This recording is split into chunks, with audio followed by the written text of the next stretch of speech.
Hi friends, అందరికీ good morning. ఎలా ఉన్నారు? బాగున్నారా?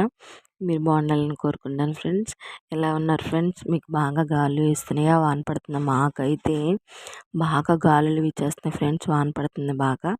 మీరు ఏం తిన్నారు ఫ్రెండ్స్? పొద్దున్నే టిఫిన్ ఏం చేశారు చెప్పండి. మాకైతే కరెంట్ పోయింది ఫ్రెండ్స్. ఆల్మోస్ట్ చాలా చోట్ల కరెంట్ పోయింది, ఎందుకంటే బాగా గాలులు వీచినాయి. అందుకే ఫ్రెండ్ మా ఆయన గారు గొల్లపూడి వెళ్ళి ఇడ్లీ పిండి, దోశ పిండి తీసుకొచ్చారు. మా వాళ్ళకి ఇడ్లీ కావాలన్నారు. ఇడ్లీలో చికెన్ కర్రీ వేసుకొని తినేద్దాం మమ్మీ అన్నారు. అందుకే ఫ్రెండ్స్ ఈ వేడివేడిగా ఇడ్లీ వేసి చికెన్ కర్రీ వేసి పెట్టేస్తాను వాళ్ళకి. మీరేం తిన్నారో కామెంట్ చేయండి ఫ్రెండ్స్. చక్కగా ఇంట్లోనే ఉండండి, సేఫ్గా ఉండండి, మంచిగా ఉండండి ఫ్రెండ్స్. ఇంకా మీకు మంచి మంచి వీడియోలు పెడతాను. నా ఛానల్ సబ్స్క్రైబ్ చేసుకొని లైక్ కొట్టండి ఫ్రెండ్స్, షేర్ చేసుకోండి, నన్ను కొంచెం సపోర్ట్ చేయండి ఫ్రెండ్స్ ప్లీజ్.